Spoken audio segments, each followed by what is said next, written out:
What happens when animation crosses the line between imagination and insanity? The 1990s gave birth to a wave of original video animations that did not care about ratings or rules. These films were made for home video, not theaters, and they pushed boundaries that television would never allow. Some were banned, some disappeared, all became whispered legends. Here are 12 extremely graphic 90s OVAs that still haunt animation history. Genocyber, 1994. Genocyber was not just violent, it was apocalyptic. Released in Japan during the cyberpunk boom, it promised a dark fusion of science and horror.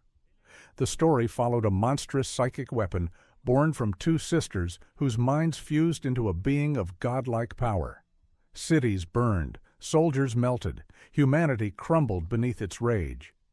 For many fans, it was too much even for anime's anything goes decade. Censors across Asia and Europe were horrified. Entire scenes of torture and mass destruction were sliced from international versions. Reviewers called it a vision of hell, animated frame by frame. Yet beneath its gore lay a tragic metaphor about trauma and technology. Two lost girls weaponized by a world that saw only data and power. Behind the scenes, director Koichi Ohata was unrepentant. He described Genocyber as a reaction against sanitized science fiction that pretended technology had no moral cost. The production was chaotic, with budget cuts forcing animators to reuse footage. The final episode was never even completed as intended. In Japan, it sold poorly. In the West, it became a bootleg cult obsession whispered among anime fans trading tapes at conventions. Its imagery influenced later cyber horror like Paranoia Agent and Textualize. Today, it stands as a relic of an age when creators tested how far the medium could bleed before collapsing into madness. Violence Jack, 1990. Before there was Genocyber, there was Violence Jack. Go Nagai's apocalyptic saga took place in a ruined Japan where survivors lived by the law of brutality. Jack was not a hero, but a force of nature, a giant with a knife longer than his arm, wandering a wasteland filled with gangs and despair. When the OVA adaptation arrived in the early 90s, it caused outrage even among hardened anime veterans. Scenes of cruelty and hopelessness shocked censors across the world. The British Board of Film Classification flatly refused classification, calling it an affront to decency. In the United States, copies circulated underground passed from collector to collector with warnings scribbled on the case. Production was equally fierce. Nagai's team aimed to translate the manga's raw despair directly to animation using harsh color palettes and jagged line work. Some animators walked off mid-project, citing exhaustion and discomfort. The studio faced endless pressure from distributors demanding cuts, while fans begged for the uncut version rumored to contain lost footage. Over time, Violence Jack became an infamous milestone. Critics later revisited it as a brutal allegory of post-war trauma, echoing Japan's unease with destruction and rebirth. Its influence can be seen in later dystopian anime, from Fist of the North Star to Attack on Titan. Though few can stomach watching it today, its legend endures as the OVA that tested every moral limit of the medium. Angel Cop, 1989 to 1994. Angel Cop was Japan's answer to American dystopian thrillers, but stripped of restraint. It followed an elite government agent fighting anarchists in a near-future Tokyo torn apart by corruption. The first episode was gritty action. By the finale, it turned apocalyptic, featuring psychic assassins, corporate conspiracies, and a twist that implied divine retribution itself. Initially hailed for its animation quality, Angel Cop soon courted controversy for political overtones and extreme violence. Foreign distributors heavily edited dialogue after outrage over certain themes. In Europe, censors flagged it for gore and psychological intensity. Yet fans traded uncut tapes, calling it one of the wildest rides in cyberpunk anime. Behind the scenes, production chaos was constant. Scripts changed weekly. Director Ichiro Itano clashed with sponsors over the tone. Some episodes arrived months late because animators refused to rework violent sequences demanded by broadcasters. By the time it concluded, its message was buried under blood and fire. But legacy has a strange way of rewriting infamy. Modern critics reappraised Angel Cop as a reflection of Japan's 90s anxieties, economic collapse, fear of foreign influence, and loss of moral compass. It influenced later cyberpunk like Ergo Proxy and even live-action dystopias in tone. To watch it now is to glimpse the decade's rage dressed in futuristic armor. M.D. Geist, 1986 to 1992. M.D. Geist began as a forgotten project, but evolved into a legend of chaos. Conceived by Koichi Ohata long before Genocyber, it told the story of a genetically engineered super soldier abandoned by his creators and unleashed upon a dying world. Geist was both hero and destroyer, an icon of the OVA market's obsession with violence and nihilism. When it was released, Western audiences were stunned by its unrelenting tone. Critics described it as the most brutal animation of its time. American distributor Central Park Media promoted it with the tagline, "The most violent OVA ever made," a phrase that both attracted and horrified buyers. The film was banned from several Asian TV airings, despite never being shown uncensored to begin with. Production was notorious for infighting. Ohata reportedly refused to compromise on his bleak vision. The sequel, Deadliest Force, pushed the carnage further, featuring collapsing cities and existential despair. Despite poor sales, it became a signature title for early anime collectors and inspired countless parodies. Today, M.D. Geist is remembered as the perfect symbol of the 90s OVA boom. Too extreme, too fragmented, too sincere in its madness. It was animation made with clenched fists and broken ideals. The very spirit of a decade trying to outdo itself in shock and style until nothing was left standing. Kite, 1998. Kite arrived at the twilight of the OVA era, yet it hit with the force of a grenade. Directed by Yasuomi Umetsu, it told the story of a young assassin raised by a corrupt detective who used her as a weapon in a decaying city. The animation was breathtakingly cinematic, filled with shattered glass, slow-motion bullets, and neon-drenched rain. But the story beneath the surface was darker than most viewers were prepared to face.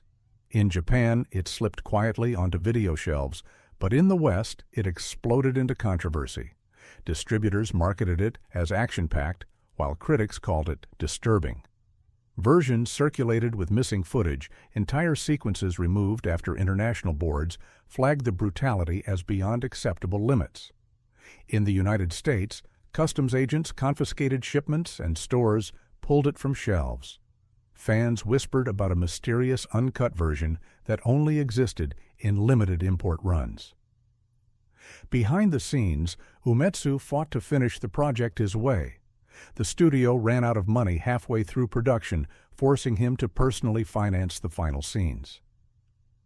He wanted to tell a story about innocence, corrupted by authority, and how violence became a language of survival.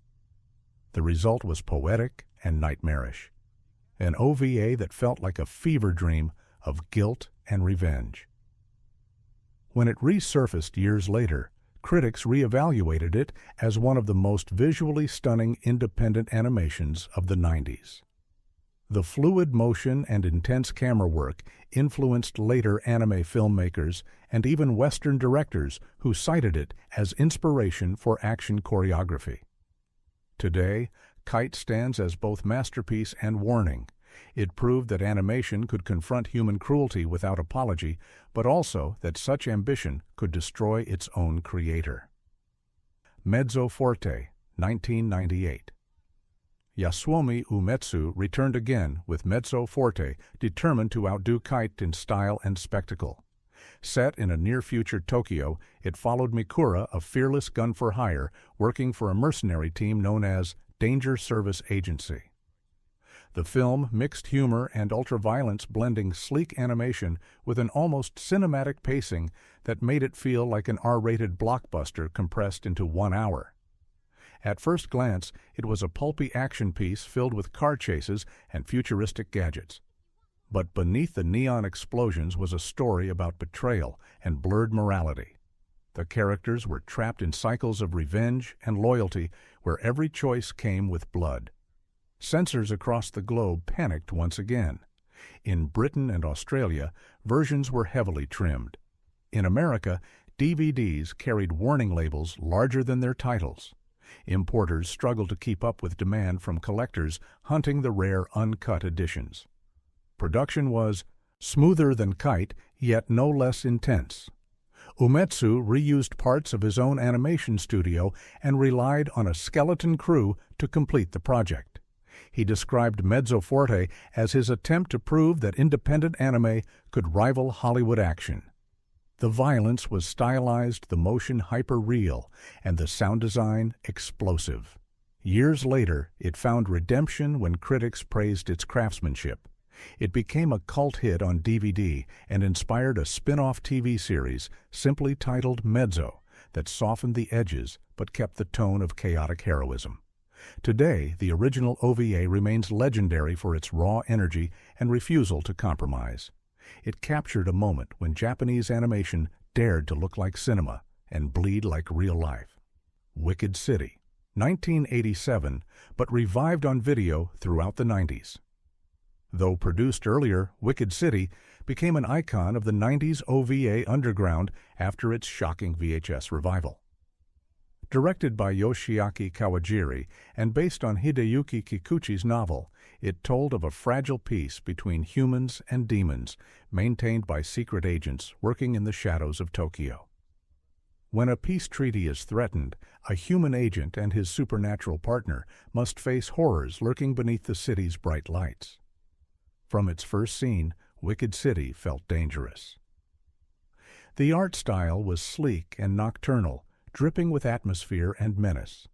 Critics praised its bold visuals, while censors recoiled at its violence. European distributors demanded cuts before allowing release. In Britain, it appeared on the infamous list of banned titles. American audiences saw a tamed version that still managed to terrify late-night viewers. Production stories painted a picture of obsession. Kawajiri wanted to fuse noir elegance with nightmare imagery. Animators worked in near darkness to match the film's tone. Studio Madhouse risked financial ruin backing it. But their gamble paid off when Wicked City gained global attention, becoming one of the first Japanese OVAs to be both condemned and celebrated internationally. The film's legacy stretched far beyond its era. It opened the door for darker anime imports like Ninja Scroll and Vampire Hunter D Bloodlust. Modern directors cite its mix of horror and sensual danger as pioneering. To this day, Wicked City stands as the blueprint for anime noir, a world of shadowy deals, flickering neon, and human frailty laid bare. Ninja Scroll, 1993. Few OVAs in history matched the savage poetry of Ninja Scroll. Directed by Yoshiaki Kawajiri and animated by Madhouse, it followed the wandering swordsman Jubei Kibagami through a blood-soaked journey across feudal Japan.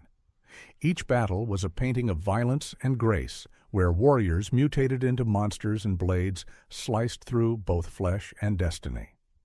The animation was breathtaking yet merciless, capturing the chaotic pulse of a nation torn between power and decay. When it debuted, critics hailed its artistry, but also recoiled at its brutality. In Britain and Australia, it was banned for years. In the United States, it faced censorship from television networks that refused to air it. Yet bootlegs spread like wildfire, turning Ninja Scroll into the forbidden masterpiece that every anime fan whispered about. It became a rite of passage. If you could handle Ninja Scroll, you were ready for the deep end of Japanese animation. Behind the scenes, Kawajiri pushed his team to exhaustion, crafting sequences that blended classical Japanese art with cinematic motion. He wanted every frame to feel alive. The production nearly collapsed due to tight deadlines and budget shortages.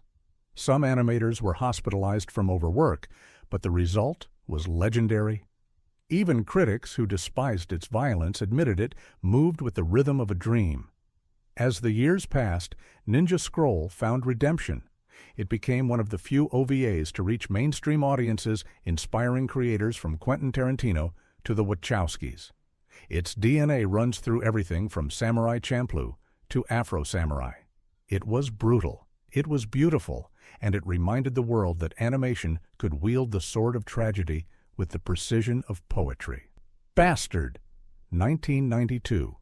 Heavy metal met high fantasy in Bastard. An OVA that burned through the early 90s like a guitar solo from another dimension.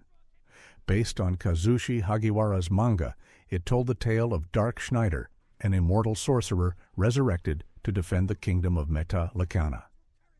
The premise sounded like a parody, but what followed was a storm of demon's magic and raw ego that defined everything excessive about the OVA boom. At release, it was marketed as fantasy adventure, but audiences were stunned by its intensity. The violence was over the top, the characters larger than life, the tone swinging between satire and apocalypse. European distributors balked. Some Japanese TV networks refused even to advertise it. Religious groups protested its use of occult symbolism. Yet, despite the outrage, fans adored it. Behind the scenes, the chaos matched the content. Hagiwara insisted on direct involvement in production, demanding fidelity to his art, no matter the cost. His obsession led to weeks of delay and mountains of unpaid overtime for the animation crew. But his vision was realized. The OVA looked like a metal album brought to life. Spells erupted in symphonies of lightning. Demons screamed in operatic agony. Bastard's legacy grew over time. It became a blueprint for mixing rock aesthetics with anime narrative, inspiring everything from Hellsing to the later revival on Netflix. It was brash and unrepentant, a time capsule of an era when animators chased spectacle over restraint. To this day, fans debate whether it was genius or madness. Perhaps it was both, a loud, rebellious echo from the decade that refused to whisper. Devilman, The Birth, 1987, and Devilman, The Demon Bird, 1989. Before the 90s truly began, Devilman's OVA adaptations set the tone for everything that would follow. Go Nagai's creation told of Akira Fudo, an ordinary student who fuses with a demon to protect humanity from annihilation. But unlike Western hero tales, Devilman was tragedy wrapped in gore and grief. Its animation burned with apocalyptic vision. When the two OVAs reached the 90s home video market, they became underground legend. Western audiences were unprepared. The violence was raw and operatic. Religious groups condemned it. American importers faced seizures at customs. British authorities refused to grant a release. Yet for those who saw it, Devilman felt almost prophetic. It foresaw a world where human cruelty outshone demonic evil. Production was grueling. Director Umanosuke Ida and Studio O Production fought to adapt Nagai's vast mythos into 2 compact chapters. The budget was tight, the tone uncompromising. Nagai himself praised the team for refusing to sanitize his vision. When it reached the home video market in Japan, it gained quiet reverence among fans who saw it as the bridge between 70s horror and modern anime excess. Devilman became the ancestor of every dark OVA that followed. Its fingerprints appear in everything from Berserk to Neon Genesis Evangelion. Decades later, Netflix revived the story with Devilman Crybaby, proving its mythology still cut to the bone. In many ways, the 90s OVA movement was born from Devilman's defiance, the belief that animation could face the apocalypse head-on and still find something human inside the horror. The 90s OVA scene was wild, lawless, and visionary. These 12 works shattered boundaries between art and obscenity, courage and chaos. They were banned, mocked, and forgotten, only to rise again as cult classics. Each proved that freedom of creation comes with a cost. So now the question is, would you dare to watch them? If you would hit like, subscribe, and tell us which one still haunts your dreams.